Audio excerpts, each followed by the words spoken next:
PKK silah bırakmaz, silah bırakmaz. La prétention du PKK en vue de déposer les armes est tout simplement une tromperie.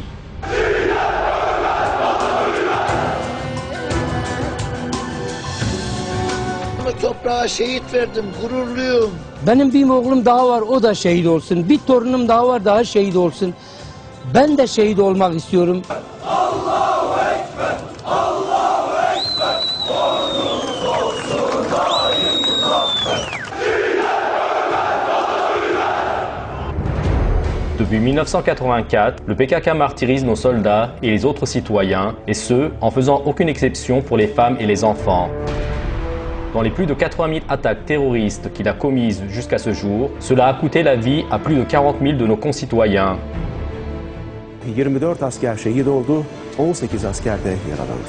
4 asker şehit oldu, 5 asker yaralandı. PKK dün gece Çukurca'da 3 ayrı karakola aynı anda saldırdı. Maintenant, cependant, il existe une assertion selon laquelle le PKK déposera les armes. Tarihi açıklama geldi. İmralı'dan PKK'ya silah bırakma çağrısı yapıldı. Les déposeront-ils vraiment? La réponse à cette question est claire. Non. Le PKK ne renoncera pas à ses armes. Le PKK est une organisation terroriste, marxiste, léniniste et stalinienne. Les armes sont la raison de son existence. Sans ces armes, il n'y a pas de PKK. Par conséquent, le PKK ne désarmera jamais, à moins de changer son idéologie et son état d'esprit. Cela n'est pas la première fois que l'idée du PKK de déposer les armes est inscrite à l'ordre du jour. Le PKK a déclaré de nombreux cessez-le-feu auparavant et a annoncé qu'il dépose ses armes, mais ce, en tant que tactique pour gagner du temps. Aucune de ces déclarations n'était sincère. Toutes les déclarations du PKK sur les cessez-le-feu et les appels à déposer les armes ont été des tromperies. Le PKK a déclaré un cessez-le-feu unilatéral le 20 mars 1993 pour la première fois. La décision du cessez-le-feu prise le 20 mars 1993 a ensuite été prolongée de 2 mois lorsque cette période a expiré. En 1993, quand il y avait un présumé cessez-le-feu en vigueur, 715 représentants du gouvernement et 1479 civils ont perdu la vie à cause des attaques terroristes par le PKK. Le PKK, l'organisation de terreur, a déclaré un cessez-le-feu à nouveau le 1er septembre 1998 en raison de la journée mondiale de la paix.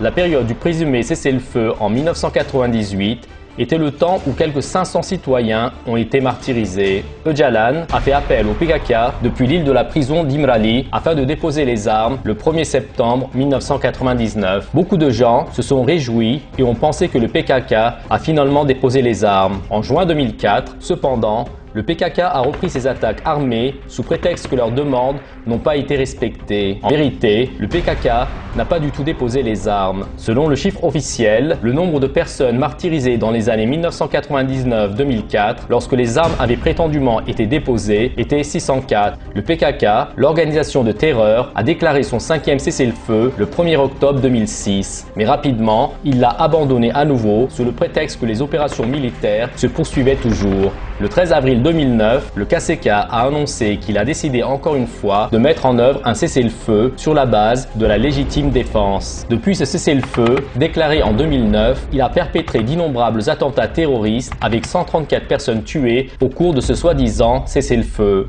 Le PKK ne déposera pas les armes parce que le PKK est une organisation marxiste, léniniste, stalinienne fondée sur la croyance d'une révolution violente. Dans les montagnes, les militants du PKK reçoivent des heures d'instruction pleines de paroles de Lénine faisant l'éloge de la violence et de la terreur. Un marxiste s'enracine dans la lutte des classes, pas dans la paix sociale. Pendant les périodes spécifiques de la dépression économique et politique, il représente directement la lutte des classes comme une guerre civile. En d'autres termes, progresser vers une lutte armée entre deux sections de la société. Dans de telles périodes, les marxistes doivent prendre leur place en faveur de la guerre civile. Aucune accusation morale de la guerre civile ne peut être approuvée par quelque marxiste que ce soit. L'idéologie du PKK est basée sur la terreur et l'anarchie en utilisant les pistolets et les bombes. Leur objectif est d'établir un régime communiste à travers une révolution sanglante. Par conséquent, il n'est pas question pour le PKK de renoncer aux armes et au terrorisme avant qu'il n'atteigne son objectif. Les dirigeants et sympathisants du PKK déclarent nettement qu'ils ne déposeront pas leurs armes.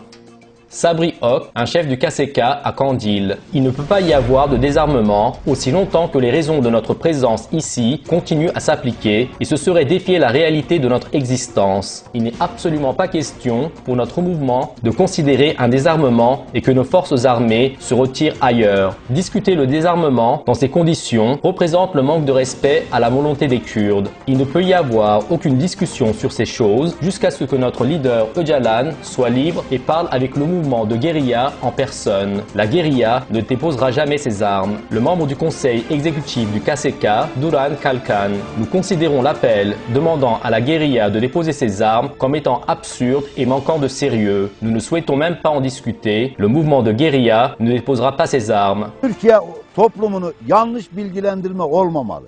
PKK silah bırakıyor. PKK silah bırakmaz. PKK silah bırakmaz. Niye bıraksın? Niye bıraksın? Ce n'est que si une amnistie générale portant sur la liberté d'Öcalan est introduite que le PKK considérera plutôt un cessez-le-feu, mais pas le désarmement. Il n'envisagera pas le désarmement, le mouvement de guérilla ne déposera pas les armes. Dans les mots du coprésident du conseil exécutif du KCK, Cemil Bayık, celui qui pense que le mouvement de guérilla va abandonner sa résistance et déposer les armes est en train de rêver. Personne ne doit fantasmer sur une telle chose, tout le monde doit être réaliste. Silahı bırakma değil, gündemimizde olan en temel sorun yoğun bir biçimde silahlanma sorunudur. Biz şu anda daha yetkin bir biçimde silahlanma çabaları içerisindeyiz.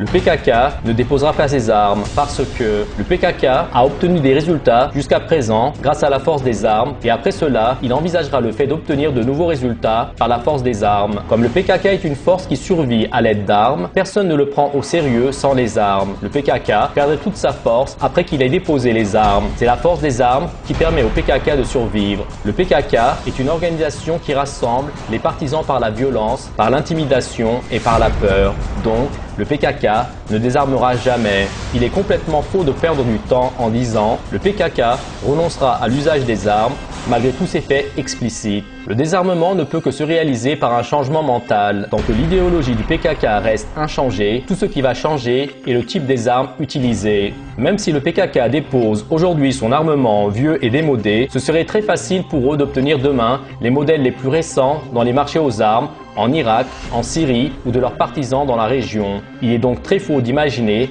que le PKK ne pourra obtenir aucun nouvel armement après qu'il désarme et que le problème sera résolu. Trouver des armes n'est pas plus difficile que de trouver une miche de pain au Moyen-Orient où le conflit armé est présent à chaque coin. En effet, trouver des armes pourrait être bien plus facile. Les États-Unis envoient constamment des armes et des équipements au PYD, la branche syrienne du PKK. Il n'y a aucune différence entre envoyer des armes au PYD et les envoyer au PKK.